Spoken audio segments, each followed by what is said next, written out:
নমস্কার বন্ধুরা, চলে এলাম রান্নাঘরে। চলো আজকে তোমাদের দেখাই আজকে আমি কি রান্না করছি। প্রথমে কড়াইতে দিয়ে দিলাম সর্ষের তেলটা গরম হয়ে গেছে। এবারে দিয়ে দিলাম কালো জিরে। এবারে ডুমো ডুমো করে আলু কেটে রেখেছিলাম, এটা দিয়ে দিলাম কড়াইতে। আমি রান্না করব ঝিঙে আলু পোস্ত।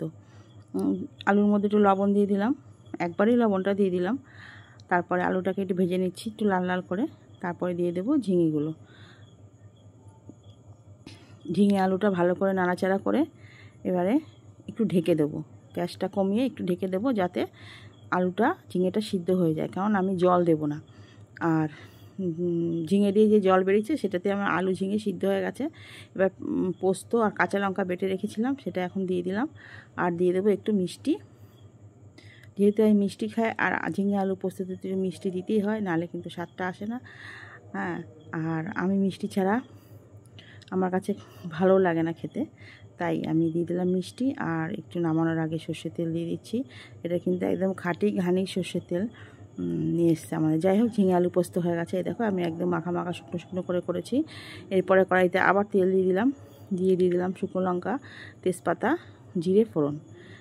রান্না করছি শুক্তোর ডাল, উচ্ছে দিয়ে ডাল, মুগের ডাল। আজকে তো শনিবার নিরামিষ রান্নাবান্না হচ্ছে। উচ্ছেটা একটু ভাজা ভাজা করে নিলাম। যদিও শুক্তোর ডালে কোনো লঙ্কা দেয় না, তবুও আমি একটু শুকনো লঙ্কা ফোড়ন দিয়েছি একটু সেন্ট হওয়ার জন্য।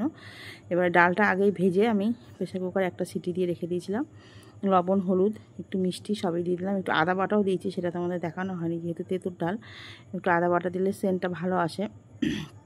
যাই হোক, ডালও আমার হয়ে গেছে। এবার আবার কড়াইতে দিয়ে দিলাম সর্ষের তেল, দিয়ে রান্না করব কচুরলতি। আজকে যেহেতু নিরামিষ, যেহেতু পেঁয়াজ রসুনও খেতে পারি, এটা আমি একটু ভাপ দিয়ে নিয়ে রেখেছিলাম। যেহেতু পেঁয়াজ রসুন কিছুই খেতে পারবো না, এর মধ্যে চিংড়ি মাছ দিয়ে রান্না করলেও তো দুর্দান্ত লাগতো, না হলে পেঁয়াজ রসুন দিয়ে রান্না করলেও খুব ভালো লাগতো, কিন্তু সেসব কিছুই হচ্ছে না। আমি দিয়েছি রাঁধুনি ফোড়ন আর লবণ হলুদ দিয়ে দিচ্ছি। হ্যাঁ, পরিমাণ মতো লবণ হলুদ দিলাম। দেবো একটু মিষ্টি আর কাঁচা লঙ্কা চিড়ে প্লেন এটাকে একদম ভাজা ভাজা করছি। আর কিছুই দিইনি এর মধ্যে, কোনো বাটা, সর্ষে বাটা দিয়েও খাওয়া যায়, কিন্তু আমি সর্ষে বাটা খাই না। সর্ষে বাটাটা আমি সবসময় না খাওয়ারই চেষ্টা করি, কারণ আমার সর্ষে বাটাটা খেলে আমার শরীরে একটু সমস্যা হয়, ওই জন্য খাই না। একটু মিষ্টি দিয়ে দিলাম, দিয়ে একদম ভাজা ভাজা করে নামিয়ে রাখলাম, নামিয়ে নিচ্ছি। এটা খেতেও ভালো লাগবে, খারাপ লাগবে না। তোমাদের রান্নাগুলো কেমন লাগছে অবশ্যই কিন্তু জানিও। হ্যাঁ, আর যারা নতুন দেখছো চ্যানেলটা, অবশ্যই আমার চ্যানেলটা একটু ফলো করে দেবে। কড়াইতে বেশি করে একটু সাদা তেল দিয়ে দিলাম। এবার করছি হচ্ছে বকফুলের বড়া। বেসনটা আগে একটু কালো জিরে লবণ দিয়ে গুলিয়ে রেখেছিলাম। হ্যাঁ, তারপরে এই দেখো বকফুলের বড়াটা ভেজে নিচ্ছি মচমচ করে, এখন ছেলেকে খেতে দেবো। একদম টুপা হয়ে ফুলে ফুলে উঠেছে। আর এই যে রান্নাগুলো কেমন লাগলো অবশ্যই তোমরা জানিও কিন্তু।